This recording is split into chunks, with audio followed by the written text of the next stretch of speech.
Can you ever really have too many needle books? They're one of my favourite little projects, practical, portable and perfect for slow stitching.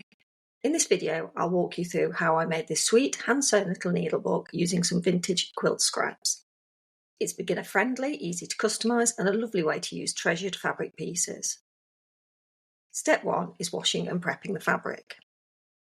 I started by washing my quilt scraps in a mesh laundry bag. This helps to catch any fraying threads and keeps the fabric intact.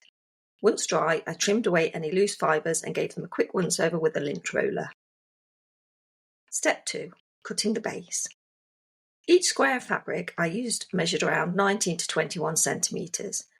By folding and cutting them in half, I created two small rectangles about 10 centimetres wide, which form the base of the needle books. They're a lovely compact size that fits easily into your sewing pouch or handbag. Step 3. Finishing the edges. To keep the edges from fraying and adding a neat little finish, I stitched on some seam binding. I used a soft olive green binding that I had left over from a dress project, and I hand stitched it all the way around. I took time to mitre the corners properly. It's a relaxing step and it adds to the vintage feel. Step 4. Adding the inner page. For the inside, I used felt.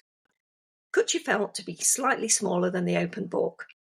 Fold it in half and press it gently if you need to, but do be careful. I stitched it down the centre to create two inner pages for holding needles.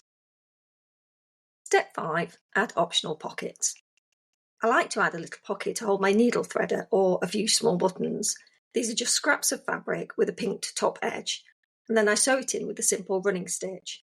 It adds a functional and decorative touch. Step 6. Embellishing the cover. I had fun rummaging around in my embellishments for this one. You can really personalise this with beads, buttons, embroidery or anything that makes you smile. In the end, I chose a handmade brooch style piece that I created with some embossing powder, a printed image and some glossy accents. And that's it, your very own Hand Sewn Needle Book.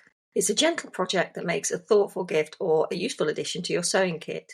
You could even turn the cover into a tiny journal or a sketchbook by swapping out the felt for some folded paper. Thanks so much for watching. If you enjoyed this project, don't forget to like and subscribe. There are more slow stitching projects on the way and I'd love to have you along for the journey.